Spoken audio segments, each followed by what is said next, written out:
Friends, welcome back to our channel active Adda. पिछले दिन हमने आपकी फिज़िक्स का स्टार्ट किया था टॉपिक चैप्टर फर्स्ट गति, और उसमें हमने गति के परिचय के बारे में देखा था, मतलब गति से रिलेटेड कुछ इन्फॉर्मेशन देखे थे और फिर गति के प्रकार देखे थे। फिर गति की वजह से कुछ टर्म्स दूरी और विस्थापन के टर्म्स को हमने डिस्कस किया और फिर इनके कुछ छोटे छोटे प्रॉब्लम लगाए थे। आज हम ये गति चैप्टर का सेकेंड लेक्चर बनाएंगे और सेकेंड लेक्चर में हम दूरी विस्थापन के कुछ और प्रश्न देखेंगे और फिर चाल और वेग और उनके प्रकार के बारे में डिस्कशन करेंगे। चलिए पहले हम स्टार्ट करते हैं दूरी और विस्थापन से रिलेटेड कुछ और प्रॉब्लम। कल हमने देखा था दूरी और विस्थापन में अंतर जो था, तो दूरी सदैव धनात्मक होती है। दूरी सदैव कैसी होती है? धनात्मक। लेकिन अगर हम विस्थापन की बात करें तो मोशन होने पे विस्थापन जो होता है वो धनात्मक भी हो सकता है, ऋणात्मक भी हो सकता है और शून्य भी हो सकता है। ये तीन चीज़ हमने देखा था। अब धनात्मक हमने देख लिया था और शून्य वाला केस हमने देख लिया था कि कब मोशन होगा तो विस्थापन धनात्मक होगा, किस गति में धनात्मक बोला जाएगा, और कब वो शून्य होगा। जब प्रारंभिक और अंतिम स्थिति के बीच का अंतर नहीं होता है, यानी बॉडी अपने आप को जहाँ से शुरू की थी अगर घूम के फिर पूरा गति के बाद उसी बिंदु पे वापस आती है तो विस्थापन उस स्थिति में शून्य हो जाता है। आज हम ऋणात्मक वाला केस देखेंगे। इसके लिए हम एक कार्तीय तल ड्रॉ करेंगे, कार्तीय तल खींचेंगे जिसमें ये एक्स अक्ष, ये माइनस एक्स अक्ष, ये वाई अक्ष और ये माइनस वाई अक्ष होता है। अब अगर कोई ऑब्जेक्ट मूल बिंदु से चलना शुरू करता है, मूल बिंदु से चलना शुरू करता है, तो मूल बिंदु से अगर वो चलता है, मान लीजिए पहले वो धन अक्ष की दिशा में चलता है और यहाँ O पॉइंट से पहले वो A पॉइंट तक जाता है, 8 मीटर का डिस्टेंस कवर करता है। तो पहले वो O से गया A पे, फिर वो A से वापस आ जाता है O पे, तो फिर वो A से वापस आ गया O पे, और फिर वो O से B पे जाके, O से B पॉइंट पे जाके, जो कि यहाँ से 7 मीटर दूर है, यहाँ जाके फिर फाइनली वो रुक जाता है। मतलब O से फाइनली वो B पे जाके रुक जाता है। मतलब बॉडी ने अपने आप को O से स्टार्ट किया, O से A, A से O और फिर O से B तक जाता है। इस केस में दूरी क्या होगी और विस्थापन क्या होगा, ये हम पता करते हैं। दूरी क्या होगी और विस्थापन क्या होगा। तो दूरी की अगर हम बात करें तो दूरी में 0 से O 8 मीटर जाते टाइम, प्लस A से O 8 मीटर आते टाइम, और फिर O से B 7 मीटर, ये मतलब दूरी टोटल हो गई 8 प्लस 7 दैट इज़ 23 मीटर। पहली बात। दूसरी बात, विस्थापन की अगर हम बात करें, अब यहाँ देखिए विस्थापन होगा क्या। पहले तो O से वो चला, A पे गया और फिर O पे वापस, तो जाने प्लस आने, अगर यहाँ से इसने अपना मोशन या गति शुरू की थी तो O से A तक जाने और A से O तक आने का नेट विस्थापन तो हो गया शून्य, क्योंकि प्रारंभिक स्थिति और अंतिम स्थिति के बीच कोई अंतर नहीं है, तो ये तो हो गया शून्य। प्लस अब बस बचा क्या, O से लेके B तक, और O से लेके B तक कितना दूर चला है वो 7 मीटर। अब लेकिन हम बात कर रहे हैं विस्थापन की, और विस्थापन के पास क्या होता है, दिशा। तो विस्थापन किस तरफ हो रहा, ये ऋणात्मक एक्स अक्ष पे हो रहा, तो इस नाते हम यहाँ लिखेंगे -7 मीटर। तो विस्थापन कितना आएगा, -7 मीटर। ये विस्थापन दिशा होने की वजह से यहाँ पे कौन सा साइन आ गया, माइनस साइन। यहाँ क्या बता रहा है कि जो विस्थापन है वस्तु का, वो नेट विस्थापन -x अक्ष पे है और वो कितना है, 7 मीटर का है। तो ये हो गया दूरी और विस्थापन। तो ये हमने कुछ केस देखा जिसमें धनात्मक, ऋणात्मक और शून्य होते हैं। एक ऐसा भी केस होता है जब दूरी और विस्थापन बराबर होते हैं। अब तक हमने जितना भी केस देखा होगा उसमें दूरी विस्थापन से क्या होती थी, बड़ी होती थी। अब एक ऐसा भी केस होगा जब दूरी और विस्थापन, ये हमने देखा केस जब विस्थापन ऋणात्मक था, एक केस हमने देखा जब विस्थापन शून्य था, एक केस हम देखेंगे जब दूरी और विस्थापन बराबर होगा। चलिए देखते हैं क्या एग्जाम्पल।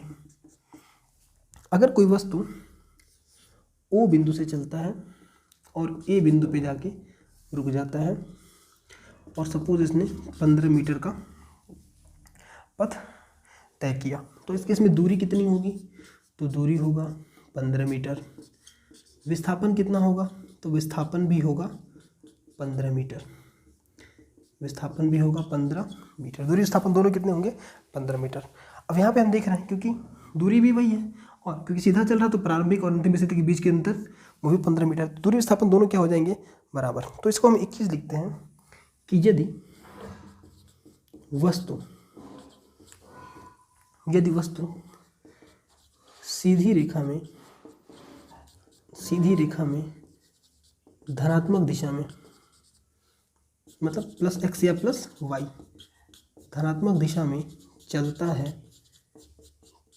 तो विस्थापन और दूरी एक दूसरे के बराबर होते हैं। एक दूसरे के बराबर होते हैं।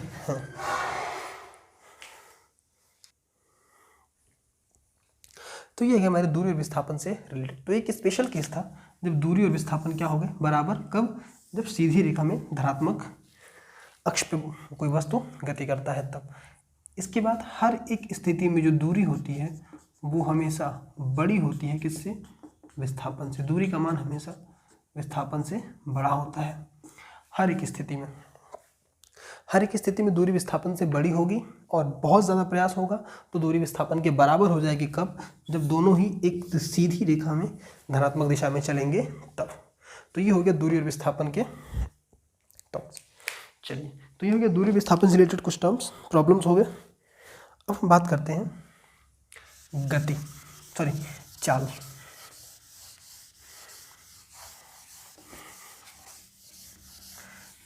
चाल क्या होता है?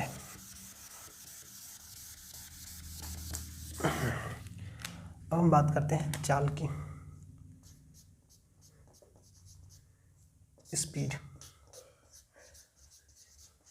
स्पीड। देखिए, अगर कोई वस्तु गतिशील होगी, गति में होगी, तो हर समय वो कुछ न कुछ दूरी तय करेगा। 1 सेकेंड में कुछ दूर, 5 सेकेंड में कुछ दूर, 10 सेकेंड में कुछ दूर। तो हर सेकेंड में या हर समय वो कुछ न कुछ दूरी तय करता चला जाएगा। तो किसी भी एकांक समय में तय की गई दूरी को, एकांक समय में तय की गई दूरी, एकांक समय में तय की गई दूरी गति कहलाती है। गति कहलाती है। एकांक समय का मतलब 1 सेकेंड में बात कह दें, 1 मिनट में बात कह दें या 1 घंटे में बात कह दें। एकांक समय का मतलब होगा या तो 1 सेकेंड, या तो 1 मिनट, या तो 1 घंटा। तो एकांक समय में तय की गई दूरी को हम क्या कहते हैं? चाल कहते हैं।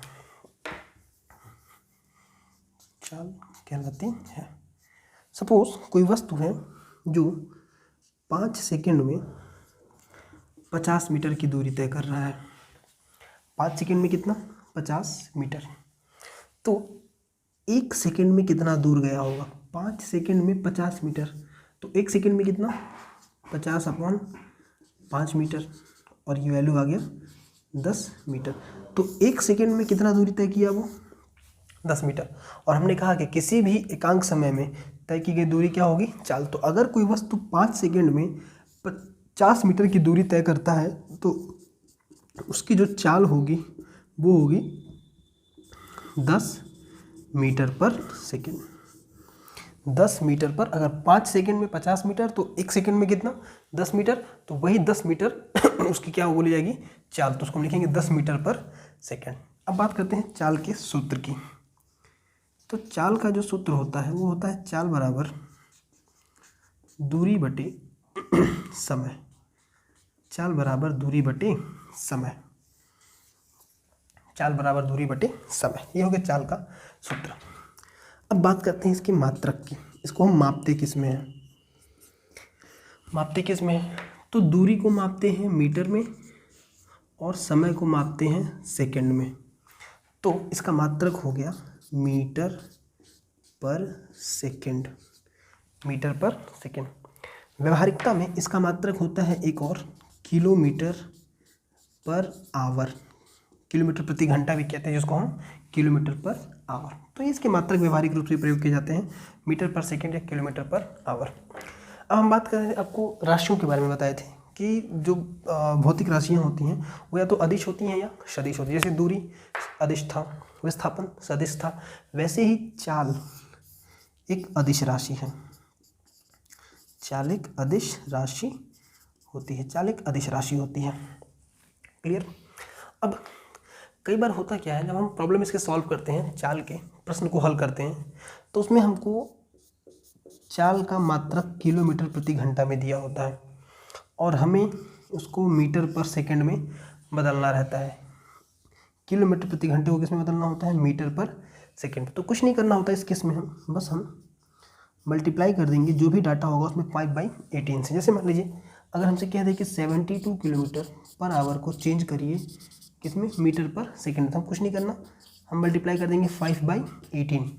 तो 18 4 जा 72 और 18 4 जा 72 और 5 4 जा 20 मीटर पर सेकेंड। तो 72 किलोमीटर पर आवर चेंज होगा कितना हो जाएगा, 20 मीटर पर सेकेंड। तो अगर किलोमीटर पर आवर को मीटर पर सेकेंड में चेंज करना हो तो 5/18 और अगर मीटर पर सेकेंड दिया हो और उसको चेंज करना हो किलोमीटर पर आवर में तो भी हम मल्टीप्लाई करते हैं, लेकिन 18/5 से।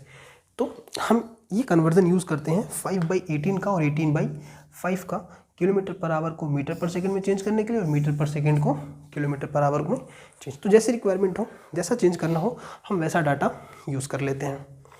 जैसे सपोज़ हमें दिया है 54 किलोमीटर पर आवर और इसे चेंज करना है किसमें मीटर पर सेकेंड में। तो हम क्या करेंगे, इसमें मल्टीप्लाई कर देंगे 5/18 से। 18 3 जा 54 एंड 5 3 जा 15 मीटर पर सेकेंड। क्लियर। अब क्वेश्चन अराइज ये होता है कि 5/18 ही क्यों, कुछ और क्यों नहीं। सपोज हमें किलोमीटर पर आवर को चेंज करना है मीटर पर सेकेंड में, तो किलोमीटर को मीटर में चेंज करेंगे तो हमको पता है 1 किलोमीटर में होता है 1000 मीटर। और अगर आवर को सेकेंड में चेंज करना हो, मतलब घंटे को सेकेंड में चेंज करना हो, तो 60 मिनट और 1 मिनट में 60 सेकेंड। 1 घंटे में 60 मिनट और हर मिनट में 60 सेकेंड, तो 60 × 60, 1 घंटे में 3600 सेकेंड होते हैं। तो इसको ऐसे ना लिखे, हम सीधे सीधे इसको 3600 सेकेंड ही लिख लेते हैं। तो घंटा किस में कन्वर्ट हो गया, 3600 सेकेंड में। किलोमीटर किस में कन्वर्ट हो गया, मीटर में। तो देखिए ये आ गया मीटर पर सेकेंड। अब सॉल्यूशन करते हैं, ये दोनों जीरो कैंसिल, बच गया 10/36। उसके बाद 2 25 10 और 2 से 18 बार में, तो आ गया 5/18, यानी कि किलोमीटर पर आवर बराबर 5/18 मीटर पर सेकेंड। यानी कि किलोमीटर पर आवर को अगर चेंज करना हो मीटर पर सेकेंड में तो हम 5/18 से गुणा कर देंगे। और वैसे ही हम ऐसे लिख सकते हैं मीटर पर सेकेंड बराबर, इसको क्रॉस मल्टीप्लाई कर दो तो 18/5 किलोमीटर पर आवर। तो अगर मीटर पर सेकेंड को किलोमीटर पर आवर में चेंज करना हो तो 18/5 से मल्टीप्लाई करते हैं। जैसे हमने 2 क्वेश्चन देखा, ये एक तो 72 किलोमीटर पर आवर वाला, 72 किलोमीटर प्रति घंटे वाला, मीटर पर सेकंड में 20 मीटर पर सेकंड बन गया, और दूसरा 54 किलोमीटर पर आवर वाला 15 मीटर पर सेकंड बन गया। अब ऐसे एक क्वेश्चन हम कर लेते हैं जिसमें मीटर पर सेकंड को हम घंटे किलोमीटर पर प्रति घंटे में चेंज करते हैं।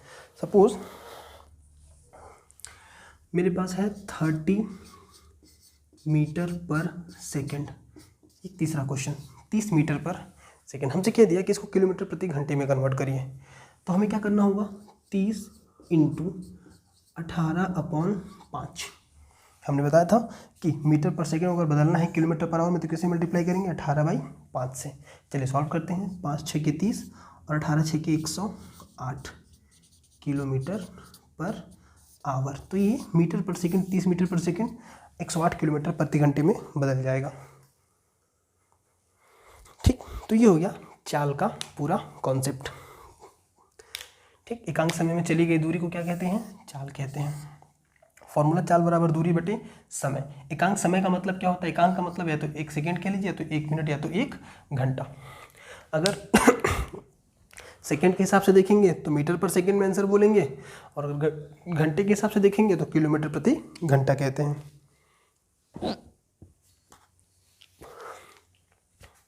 चलिए अब हम बात करते हैं चाल के प्रकार की।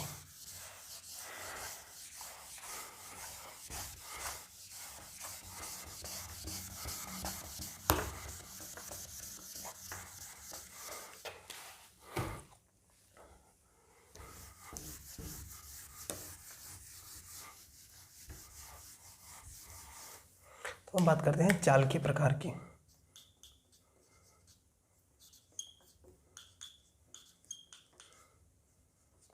चाल के प्रकार की चाल 3 प्रकार के होंगे।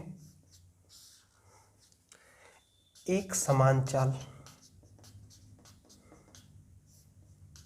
एक समान चाल यूनिफॉर्म स्पीड। दूसरा असमान चाल, असमान चाल। और तीसरा औसत चाल, औसत चाल। ये 3 प्रकार के चाल होते हैं, एक समान चाल, असमान चाल और औसत चाल।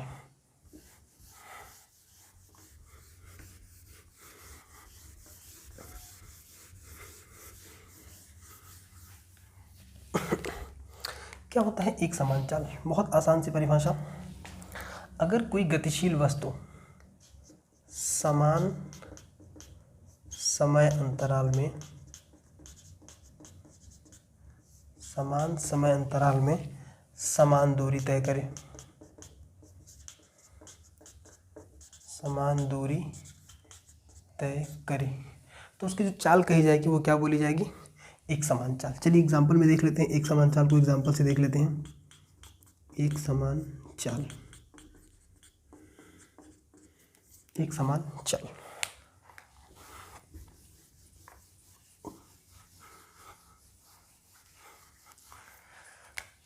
यदि कोई वस्तु O बिंदु से चलना शुरू करे और वो A तक जाए और फिर B तक जाए और फिर C तक जाए, O से A तक वो 10 मीटर की दूरी तय कर रहा है 2 सेकंड में। समान समय अंतराल, तो भैया यहाँ भी 2 सेकंड बना दीजिए, और यहाँ भी। हर बार देखिए हम यहाँ के बीच समय का अंतर, इसके बीच समय का अंतर और इसके बीच समय का अंतर कितना है? 2-2 सेकंड। और दूरी भी कितनी होनी चाहिए? समान।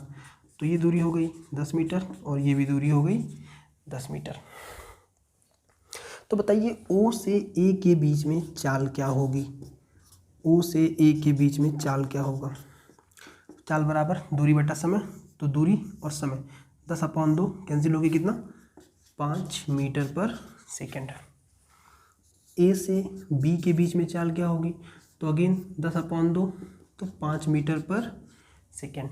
और B से C के बीच में चाल क्या होगी? तो B से C के बीच में जो चाल होगी वो भी कितनी होगी? 5 मीटर पर सेकेंड। तो हम देख रहे हैं कि समान समय अंतराल में समान दूरी तय करने की वजह से वस्तु की चाल हर जगह क्या आ रही है? एक बराबर आ रही है, और ऐसी ही चाल को हम क्या कहते हैं? एक समान चाल।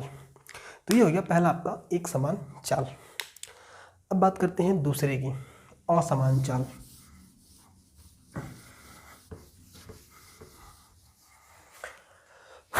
बात करते हैं दूसरा असमान चाल। असमान चाल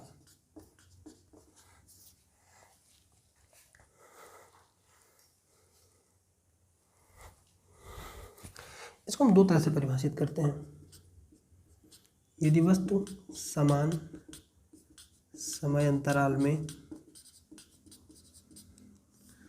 समान समय अंतराल में अलग अलग दूरी तय करे, अलग अलग दूरी तय करें, या फिर समान दूरी तय करने के लिए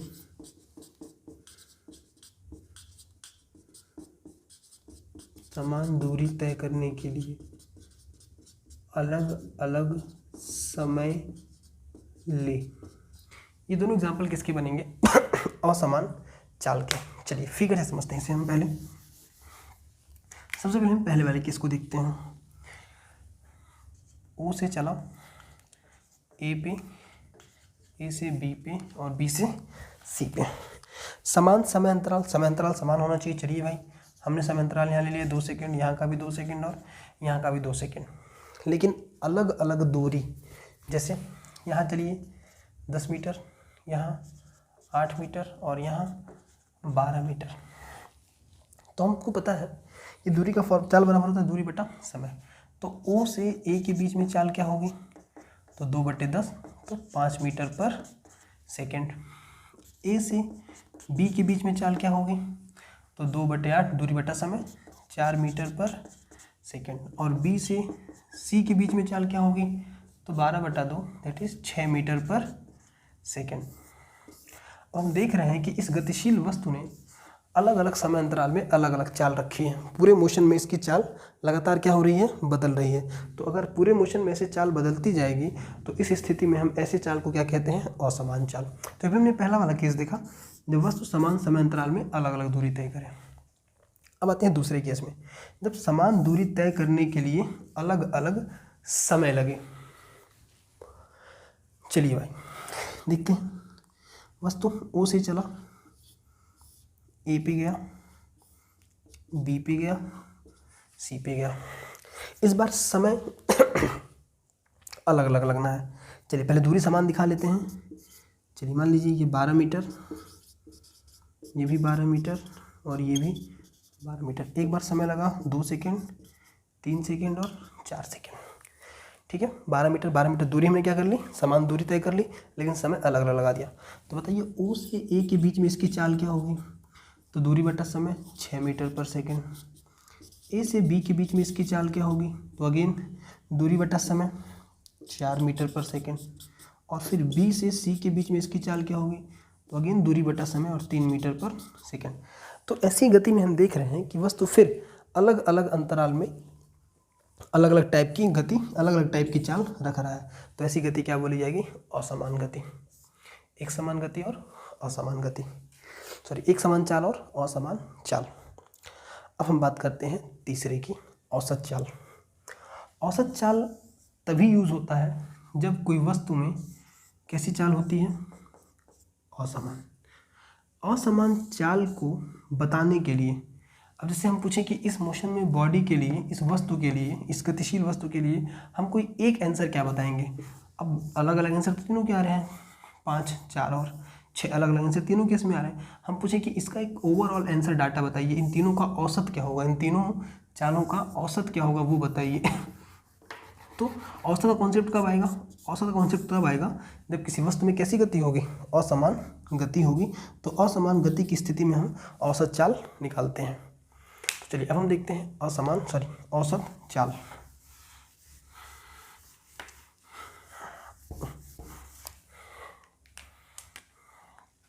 तीसरा है औसत चाल।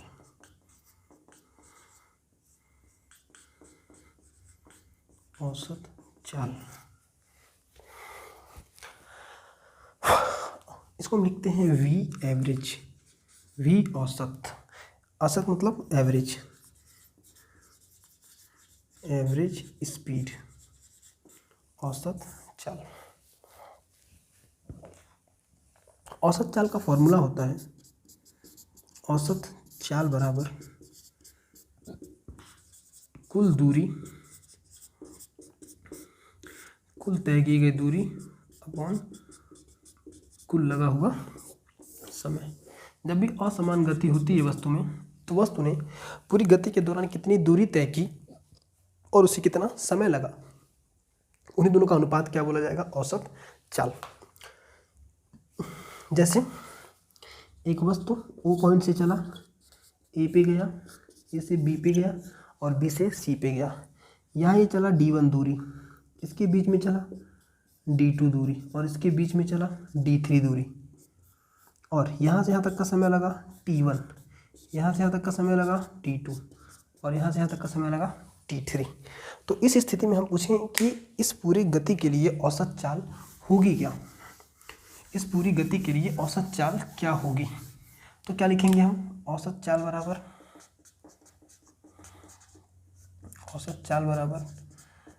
कुल दूरी कितना भाई, d1 plus d2 plus d3, ये तीनों मिलाएंगे तो क्या हो जाएगा, कुल दूरी हो जाएगा। तो d1 चला है पहले, फिर d2 चला है और फिर d3 चला है, अपॉन कुल लगा हुआ समय, तो t1 plus t2 plus t3, तो कुल दूरी बटे कुल समय, ये फॉर्मूला हो जाएगा औसत चाल का। ठीक, अब जैसे इन दोनों केसेस में हम क्या करते हैं, औसत चाल निकाल लेते हैं। इन दोनों केसेस में हम औसत चाल निकाल लेते हैं कि वस्तु की औसत चाल कही क्या जाएगी। तो जैसे हमने इस स्थिति में कुल दूरी कितनी तय की थी, 10, 8, 18, 18, 12, 30, और कुल समय कितना लगा, 2, 2, 4 और 2, 6, तो 6 बचे 30, 5 मीटर पर सेकेंड। तो इस असमान चाल वाले कॉन्सेप्ट में, मतलब इस असमान चाल वाले उदाहरण में अगर हम पूछे वस्तु की कुल औसत चाल क्या होगी, मतलब ओवरऑल एक स्पीड क्या बोली जाएगी, तो वो आएगा 5 मीटर पर सेकेंड। कैसे निकाला, कुल दूरी बटे कुल समय से। यहाँ पे भी निकाल लेते हैं एक बार फिर, ये इस वाले केस का एग्जाम्पल हो गया, ये दूसरा केस इसका एग्जाम्पल। कुल दूरी भाई कितनी, तो 12, 12, 12, 12 तियाँ 36, अपॉन कुल समय कितना, 2 और 3, 5, 5 और 4, 9 सेकेंड, 9 चौके 36, तो 4 मीटर पर सेकेंड। तो इस वाली स्थिति में औसत चाल हम क्या कह सकते हैं, 4 मीटर पर सेकेंड। और इस वाली स्थिति में औसत चाल क्या बोलेंगे हम, तो बोलेंगे 5 मीटर पर सेकेंड। तो ये हो गया औसत चाल का कॉन्सेप्ट, जिसमें फॉर्मूला अप्लाई करते हैं कुल दूरी बटे कुल समय। इस पर हम और भी न्यूमेरिकल कराएंगे आपको, एक अलग से सेशन रखेंगे पूरा न्यूमेरिकल के लिए। तो ये हो गया चाल और उसके प्रकार। चलिए नेक्स्ट टॉपिक, अब हम पढ़ते हैं गति के बारे में। अब हम पढ़ेंगे गति के बारे में।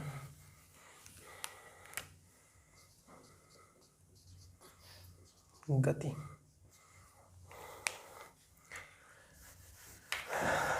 पहले देखते हैं गति क्या होता है, गति की परिभाषा क्या है।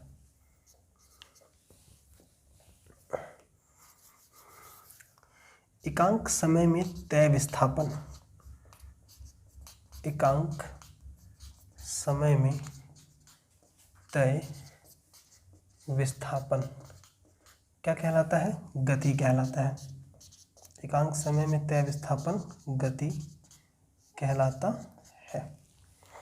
एकांक समय में तय विस्थापन, या फिर किसी विशेष दिशा में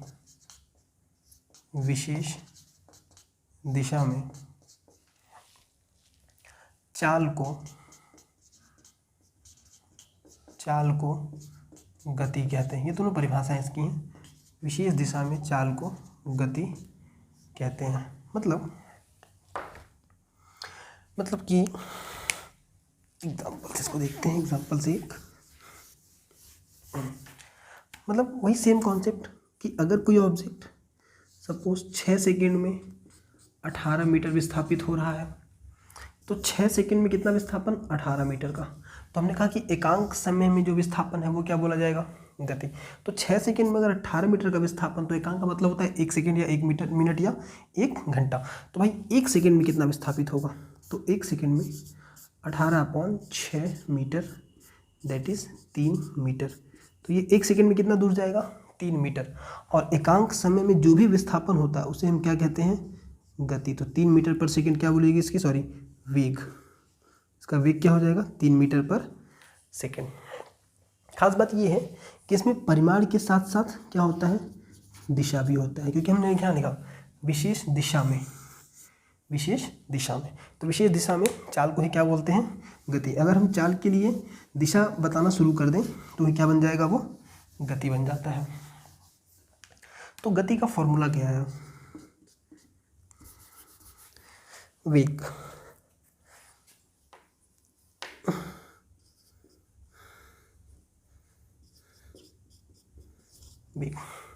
तो वेग का फॉर्मूला क्या आया,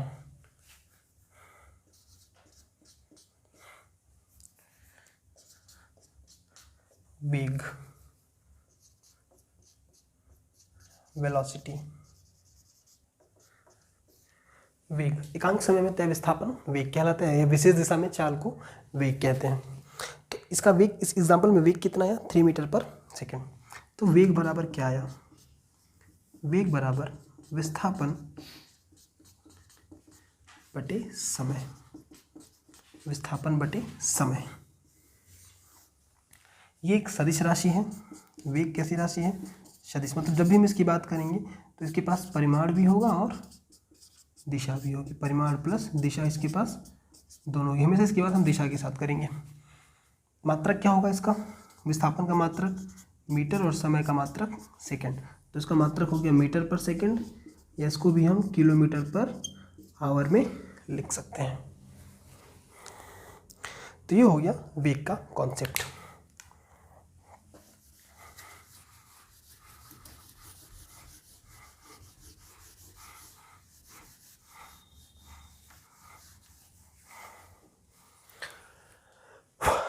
अब बात करते हैं हम वेग के प्रकार की। वेग के प्रकार की। वेग बनता है 3 प्रकार का, बिल्कुल चाल के जैसा, क्योंकि दोनों के मात्रक भी सेम है। बस राशि में अंतर है कि ये सदिश है और वो चाल अदिश होता है।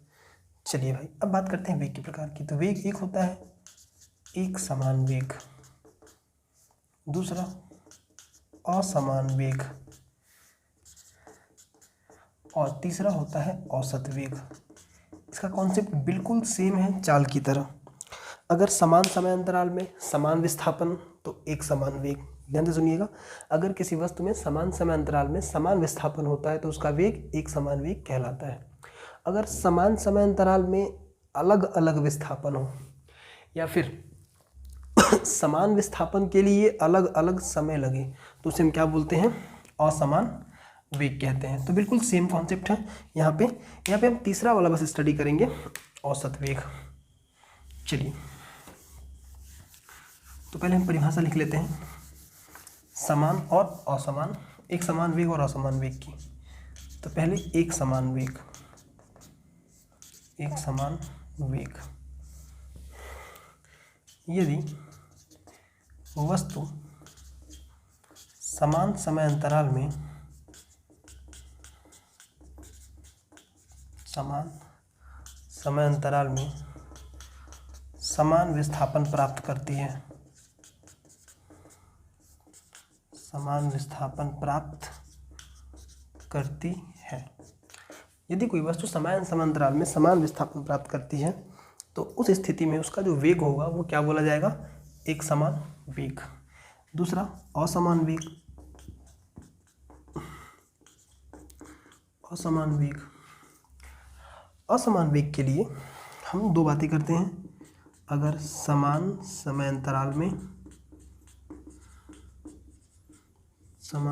अंतराल में अलग अलग विस्थापन हो, अलग अलग विस्थापन हो, या फिर समान विस्थापन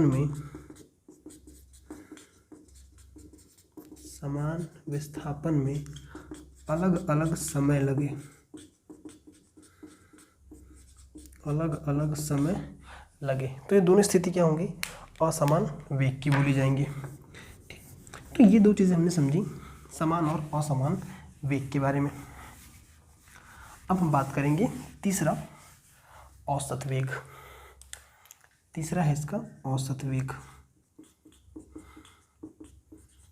औसत वेग, इसमें भी सेम कहानी। अगर असमान वेग होता है तो कुल विस्थापन बटे कुल समय। तो औसत वेग का फॉर्मूला, औसत वेग बराबर कुल विस्थापन बटे कुल लगने वाला समय। क्या बोला जाएगा? औसत वेग बोला जाएगा। इसका भी मात्रक मीटर पर सेकंड होता है। तो ये हो गया एक समान वेग, असमान वेग और औसत वेग। औसत वेग का एक और फॉर्मूला बनता है, औसत वेग बराबर प्रारंभिक वेग प्लस अंतिम वेग बटे 2। प्रारंभिक वेग बटे अंतिम वेग प्लस अंतिम वेग बटे 2। मान लीजिए एग्जाम्पल में इसको देखते हैं।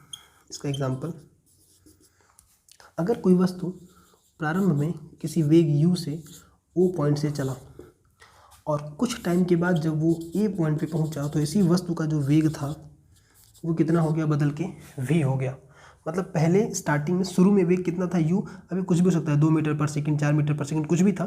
और कुछ टाइम के बाद जब वो ए पॉइंट पे पहुंचा तो इसका वेग बढ़ के या बदल के, बढ़ के या फिर घट के, बदल के कितना हो गया, v हो गया। मान लीजिए 2 था तो ये 4 हो गया, 3 था तो ये 7 हो गया, मतलब समथिंग कुछ भी कि बदल गया। u और v क्या है, अलग अलग वेग। u को हम कहते हैं प्रारंभिक वेग। याद रखने के जब भी हम न्यूमेरिकल लगाएंगे तो u को क्या बोलेंगे, प्रारंभिक वेग, और v को बोलेंगे अंतिम वेग। अंतिम वेग। तो औसत वेग का फॉर्मूला क्या बन गया, u प्लस वी अपॉन 2, ये इसका फॉर्मूला हो गया। औसत वेग बराबर u प्लस वी अपॉन 2, प्रारंभिक वेग प्लस अंतिम वेग डिवाइडेड बाई 2। तो आज के मोशन चैप्टर के लेक्चर 2 में हमने दूरी विस्थापन के कुछ प्रश्न देखे। दूरी विस्थापन में संबंध देखा, चाल, वेग, चाल के प्रकार और वेग के प्रकार। नेक्स्ट लेक्चर में, अगले लेक्चर में हम चाल और वेग में अंतर देखेंगे, चाल और वेग में अंतर देखेंगे, और अगला टॉपिक पढ़ेंगे त्वरण एवं उनके प्रकार, त्वरण और उसके प्रकार के बारे में। और इसके बाद की जो नेक्स्ट लेक्चर होगी उसमें हम पूरा क्या करेंगे, न्यूमेरिकल्स लगाएंगे। जितने भी फॉर्मूले अब तक हम पढ़े होंगे उससे रिलेटेड हम न्यूमेरिकल, चाल, वेग, त्वरण से रिलेटेड हम आंकिक प्रश्न हल करेंगे। ठीक, आज के लिए आज की लेक्चर में बस इतना ही। Thank you. बाकी नेक्स्ट लेक्चर में। Thank you.